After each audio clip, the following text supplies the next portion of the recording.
If you've been watching the program, we had a conversation earlier with Narias Moloto of the PAC, but we continue our conversation on the PAC's internal squabbles. We're now joined in studio by the recently elected PAC Deputy President Mbuyiselo Gantsu. Mr. Gantsu, thank you so much for making the time. You had a chance to listen in on the conversation we had with Narias Moloto. Your thoughts?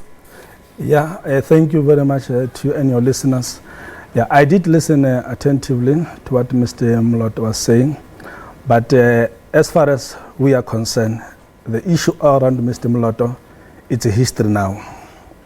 We have come recently from an elective Congress where all factions of the PAC, under the mediation of our former leaders, our former presidents, our veterans, our former APLA members, have been concluded. So we went to this Congress as a result of the resolutions that were taken in the All-Inclusive Unity Conference that was held in Kimberley from the 9th to the 12th in 2018. It's good and well to say that that issue is history, but there's a legal implication to the story. There's a constitutional implication to it. He says they have a constitution. What constitution are you working from? As the PAC, as you may know, that we are having the constitution that was adopted in 2000 in Hamatlala. That constitution, we've been using it up to now. So what is happening is that Mr. Moloto... In 2000? Yeah, that is the constitution that we have agreed that we are going to make use of it as all different groupings. Remember, what happened was that when Mr. Moloto and the group did what they did by expelling the former president of the PAC, we have these challenges of working hard to make sure that we unite the party. And it was agreed that all of us were going to work together to ensure that there is stability in the PAC. Now, what has been going on is that every time we embark on a Muslim law, runs to the court. Yeah. As far as we are concerned, are you disregarding the court processes? We don't disregard the court processes. He should have told you that in August 2018, he tried to interdict the Unity Conference in Kimberley. He lost it with cost. Even this one, he should have told you, they tried to interdict it, they also lost it. So it was not stopped that is why it proceeded.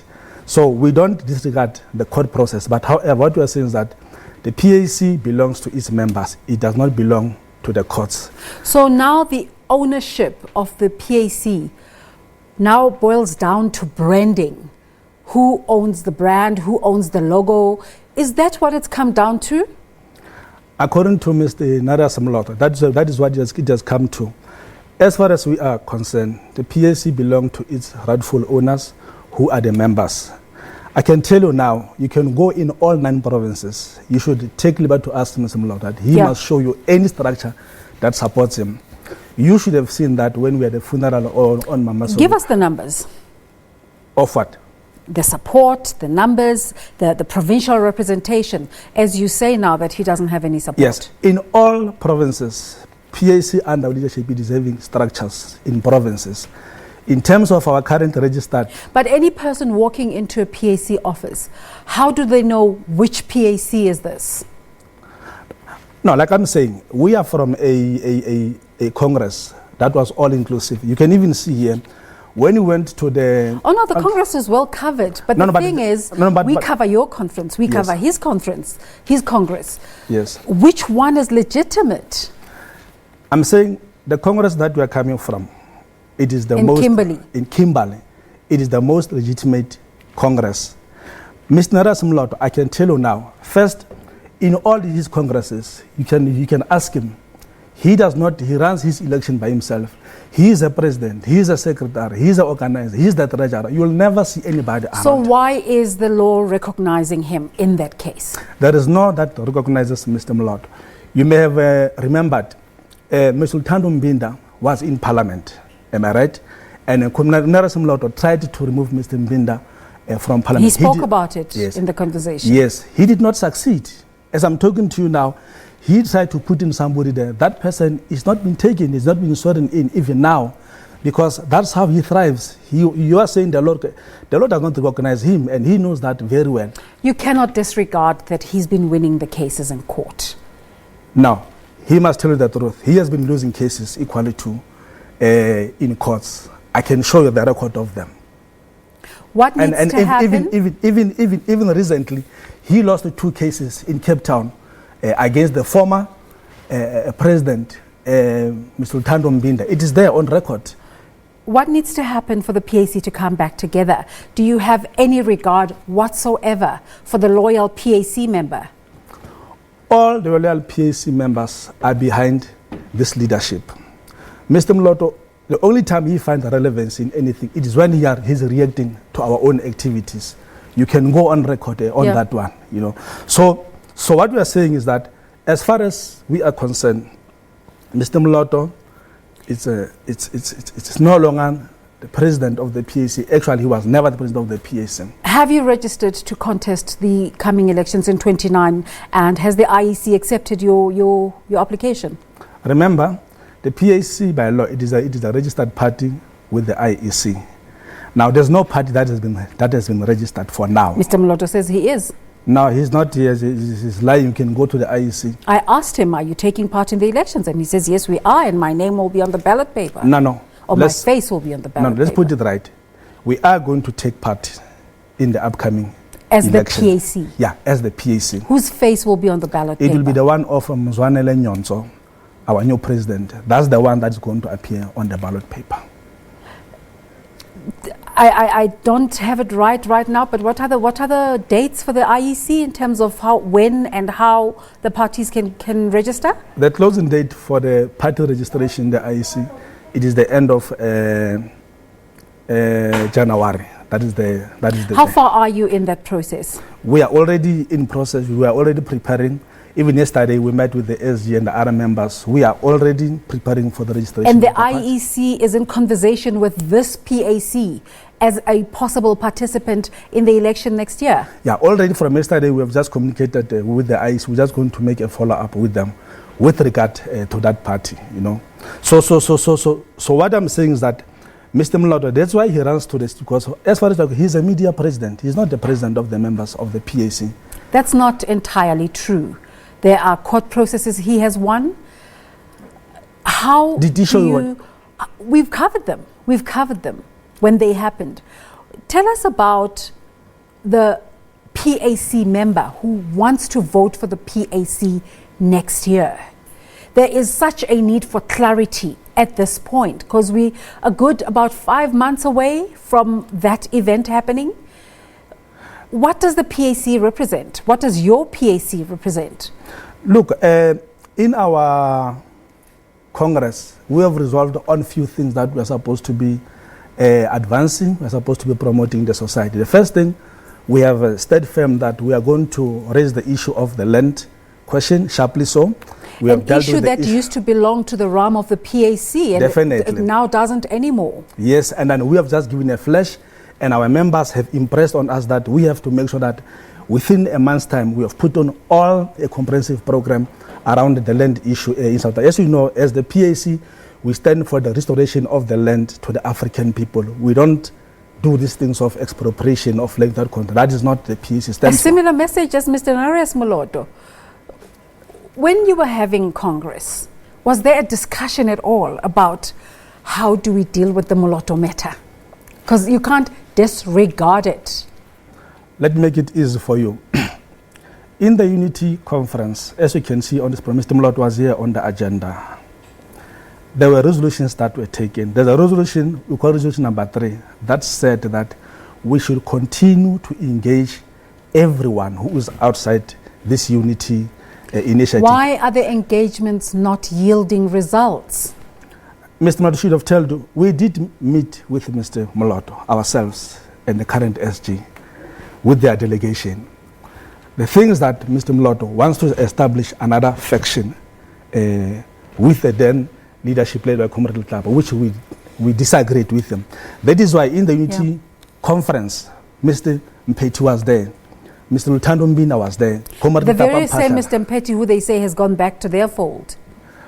At least according to him, that's what he says. Now, let me tell you what is also nice about the story of Mr. Mpeti. Mr. Mpeti went to court to try to interdict this last Congress, and he went there as a president of the PAC. As a president of the PAC. Now, Mr. Mlot and Mr. Mpete must solve their own thing because they are fighting that turf of the presidents amongst themselves. And like I'm saying, he did not go, because I heard you were saying that he has interdicted the Congress. It's not him. All right. We're speaking to Mr. Mbuyiselo Gantsu. He is the Kimberley elected deputy president of the PAC. But we're also running a poll this morning where we asked you in the poll, will the internal squabbles of the PAC affect their 2019 election campaign? 94% of you say, 84% of you say yes, it will, and 16% say not really, and that's with 38 people having voted this morning. You know, on any other given day, we have quite a lot of reaction, and we only have 19 people responding this morning. But let me just look at the tweets that have come through before I continue my conversation with Mr. Gantsu. One says the PAC is a shame. The party should at least be united to keep the legacy of Robert Sobukwe alive. That's the sad one. PAC played an important role in the struggle, but what its leaders are doing now is far from what Sobukwe would have wanted to Mangaliso. Yeah, let's look at another tweet. Yes, because you are playing it on front of the voters.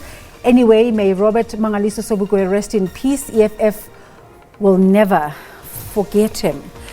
One tweet there's talking about the EFF that is said amongst some circles to have overtaken the PAC in the conversation about land. How does that feel for you, that this conversation that you've stood with for so many years is now belongs in the crawl of another party? Fortunately, the members of the PAC in the Congress reflected on that aspect. And that is why we have resolved that we must make sure that, because this does not sit well with us, that it is corrected, and we are correcting that. And that is why we are the only one who are holding congresses, who are holding commemorations. Mr. Mlot, we can go to him. Even now, he has never held any PAC activity in 2018. He has been running around the government events. You can go in Sharpeville, you can go in June 16, you can go in PAC Day. He has been running behind government programs, and we are definitely correcting all those aspects. That's why I'm saying that as the new leadership, we have been given a clear mandate by the Congress how we must handle all these other matters, and we are handling those matters. Am I getting ahead of myself in wanting to talk about the elections? Does that event even mean anything to the newly elected PAC leadership, as you say? Yes, I'm saying, yeah, that event, it meant a lot, and it was overlapping for us to make sure that we prepare well for the elections, and we are working on that as it has been agreed upon by the Congress. So from where we are sitting as the new leadership, we are ready, we are right on the ground, we are working with the structures. If the fighting continues, there is a strong chance that you will not be on the ballot paper. What happens in that eventuality? That will be a very, very unfortunate situation. That is why we had to go through all these processes to make sure that we come out as a united PAC. What has come out there, it is what the members wanted in the conference in August. We did not call the conference. It is the members of the PAC that called for an all-inclusive congresses. That is why, if you ask Mr. Mloto, whom did Mr. Mloto interdicted? What's your parting shot in this conversation? My parting shot it is that to all the members of the PAC, to all the South African population, we are saying that as the PAC, we are ready. Vote for us in 2019. Even if it's Narasa Mloto's face on the ballot paper? Narasa Mloto is not the president of the PAC. There is no way he's going to be on the ballot paper. His only hope, as he has just told, he thinks he's going to run to the courts again, so the courts can save him, because on record, he has not challenged this Congress, Ms. Narasa Mloto. He has not. You can ask him. He says it's a non-issue for him. No. He did not say it's a non-issue. I heard him when he was saying this conference was interdicted. I was listening when he was saying that. It is a non-issue for him because he knows that he's now being defeated. Because I'm saying he tried in August. Yeah. He could not succeed. It's there on record. Now, Mr. Gantsu, unfortunately, we're time-tied and we have to end this conversation. And I imagine that we'll continue to have it running up to the elections. Yeah, no, and thank you very much. But I hope that the issue of us in Nara Smloto, yes, we have done it today. It's the last time we are coming to media just to clarify those things. Our members have spoken, and we are going to. You're right. Clarity is needed. Yes, that's why we came to clarify the sort on record. But we are going to give you a very backing up information that you can see yourself who's food. And I yet when you ask him, he's a stubborn guy, and he does not want to engage with Arab. He's the only one. Mr. Gantsu, thank you very much. From the newly elected leadership of the PAC from the Kimberley side, talking to us, trying to give some clarification. But I have to admit, even at the end of the conversation, I don't feel that we still have any clarification.